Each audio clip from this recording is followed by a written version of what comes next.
Hello, আমি পলাশচন্দ্র রায়। আশা করি সবাই ভালো আছেন, সুস্থ আছেন এবং নিরাপদে আছেন। আজকে আমরা আলোচনা করব যে দণ্ডবিধি রয়েছে, সেই দণ্ডবিধির ১৮৬০ সনের যে আইনটি রয়েছে, সেই আইনটির সেকশন ৭, ৮, ৯, ১০ এই ৪ টি সেকশন আসলে খুবই ছোট, ছোট। এজন্য এই ৪ টি সেকশন একটি ভিডিওর মধ্যে শেষ করে দেওয়ার বা বোঝানোর চেষ্টা করব। যাই আপনারা বলেন না কেন? এই সেকশন যে ধারা ৭ রয়েছে, সেই ধারা ৭ এ বলা হয়েছে যে একবার ব্যাখ্যাকৃত উক্তির তাৎপর্য। এটি হচ্ছে টাইটেল। এই টাইটেলের ভেতরে বলা হয়েছে যে অত্র বিধির যেকোনো অংশে, যেকোনো উক্তি যেভাবে ব্যাখ্যা করা হয়েছে বিধির সকল অংশে সেই উক্তির বা সেই যে উক্তিটি রয়েছে, সেই উক্তির সেই ব্যাখ্যার সঙ্গে মিল রেখেই ব্যবহার করা হয়েছে। আশা করি বুঝতে পেরেছেন যে এই যে আইনটি রয়েছে, এই আইনটির যে অংশে যে উক্তি বা যে ভাষা বা যেভাবে ব্যাখ্যা করা হয়েছে, সেই বিধিটি সকল অংশে সেই উক্তির ব্যাখ্যার সাথে মিল রেখেই মূলত সকল অংশগুলো ব্যবহার করা হয়েছে।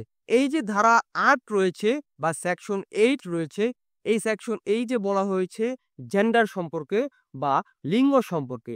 এখানে বলা হয়েছে যে তিনি অর্থাৎ এখানে একটি হি ইংরেজিতে যেখানে বলা হয়েছে যে হি, সি ইত্যাদি আমরা যেটা বুঝি যে পারসন গুলো বলি, এখানে বলা হয়েছে বাংলাটা অনেকটা এরকম যে তিনি এটি একটি সর্বনাম, যে সর্বনামটি এবং এর প্রত্যয়সিক্ত যে রূপ রয়েছে বা রূপ সমূহ রয়েছে সেই সকল পুরুষ বা মহিলা যেকোনো ব্যক্তি সম্পর্কে ব্যবহৃত হয়েছে। অর্থাৎ সকলের সম্পর্কেই ব্যবহৃত হয়েছে যে হি কথাটি। এবং ধারা ৯ যে রয়েছে, সেই ধারা ৯ এ বলা হয়েছে যে নাম্বার বা বচন সম্পর্কে। এখানে বলা হয়েছে যে প্রসঙ্গত ভিন্নতর না বোঝালে বহুবচন, একবচন বাচক যে শব্দাবলী রয়েছে, সেই শব্দাবলীর শামিল হবে এবং একবচন, বহুবচন বাচক শব্দাবলীর শামিল যে ব্যবহৃত রয়েছে, অর্থাৎ এখানে বলা হয়েছে যে যদি একটি ওই যে নাম্বার দ্বারা যদি ভিন্নতর কিছু না বোঝানো হয়, তাহলে তাই বোঝানো হবে। আপনারা যদি এর ইংলিশটি যদি পড়েন, তাহলে আপনারা খুব সুন্দরভাবে আপনারা আসলে বুঝতে পারবেন।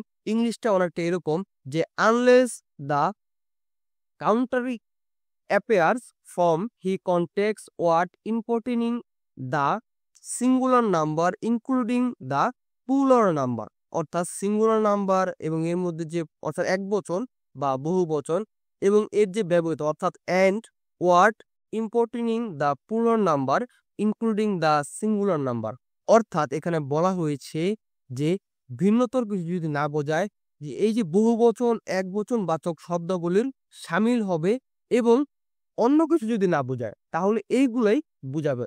অর্থাৎ আশা করি আপনারা এই ইংলিশটি এবং বাংলাটা যদি আইনটা যদি একবার বোঝেন, তাহলে আপনারা বুঝতে পারবেন। যদিও এই যে সেকশনটি রয়েছে, এই সেকশনটিতে আসলে যে আইনজীবীরা রয়েছে বা লয়াররা যারা রয়েছে, তারা এই শব্দটির ব্যাখ্যা আসলে মূলত ব্যবহার করে আপনাদের বোঝার জন্য। আপনাদের অন্তত এটা বোঝার আসলে প্রয়োজন নেই। কিন্তু কারণ এই আইনের ভাষাগুলো এতটাই সহজ সরল যে যখন আপনি অপরাধের সংজ্ঞাগুলো পড়বেন, আপনি নিজেই বুঝতে পারবেন যে এখানে কি নাম্বার বা কি লিঙ্গ ব্যবহার করা হয়েছে। সেকশন ১০ এ বলা হয়েছে যে নারী এবং পুরুষ, মেল অথবা ফিমেল যে আমরা যেটা বলি, সেটা বলতে আসলে কি বোঝানো হয়েছে। পুরুষ বলতে যেকোনো বয়সের যে পুরুষ মানুষ রয়েছে তাদেরকে বোঝাবে এবং নারী বলতে এখানে যেকোনো বয়সের স্ত্রী লোককে বোঝাবে। এখানে পুরুষ বলতে শুধু বোঝানো হবে না যে ১০ বছরের কম বা ৬০ বছরের বেশি, বা নারী বলতে বোঝাবে না যে ৩০ বছরের বেশি বা ৭০ বছরের কম বা ৭০ বছরের বেশি বয়স্ক কোনো মেল অথবা ফিমেল অর্থাৎ পুরুষ এবং নারী। আশা করি আপনারা বুঝতে পেরেছেন। সেকশন ৭, ৮, ৯, ১০। সেকশন ৭ এ বলা হয়েছে যে এই আইনে যে ব্যাখ্যা যেভাবে আছে সেভাবেই ব্যবহার হবে। ৮ এ বলা হয়েছে যে তিনি সর্বনামটি বা হি যে রয়েছে সেটি সব মহিলা পুরুষ যেকোনো ব্যক্তি সম্পর্কে বলা হয়েছে। কারণ আমরা হি বলতে শুধু ছেলেকে বুঝি, এখানে সেটি না, এখানে উভয়ই বুঝাবে এবং নাম্বার বা বচন বলতে বোঝানো হয়েছে যে ভিন্নতর কিছু না বোঝালে বহুবচন একবচক শব্দগুলোর যা আছে তাই হবে। 10 বোঝানো হয়েছে যে মেল ফিমেল বলতে কি বোঝানো হয়। মেল বলতে বা পুরুষ বলতে বোঝানো হয় যে কোনো বয়সের পুরুষ, আর ফিমেল বা নারী বলতে বোঝানো হয় যে কোনো বয়সের স্ত্রীলোক। এখানে কোনো পার্থক্য হবে না। আশা করি আপনারা বুঝতে পেরেছেন। এই ভিডিও সম্পর্কে বা অন্য কোনো আইন সম্পর্কে যদি আপনাদের কোনো প্রশ্ন থেকে থাকে, আপনারা আমাকে কমেন্টে জানাতে পারেন, অথবা আমার যে ফেসবুক গ্রুপটি রয়েছে সেই গ্রুপে আপনারা পোস্ট আকারে আপনার সমস্যাটি বলতে পারেন। আমি চেষ্টা করব আপনাদেরকে উত্তর দেওয়ার জন্য। দেখা হবে নতুন কোনো ভিডিওতে।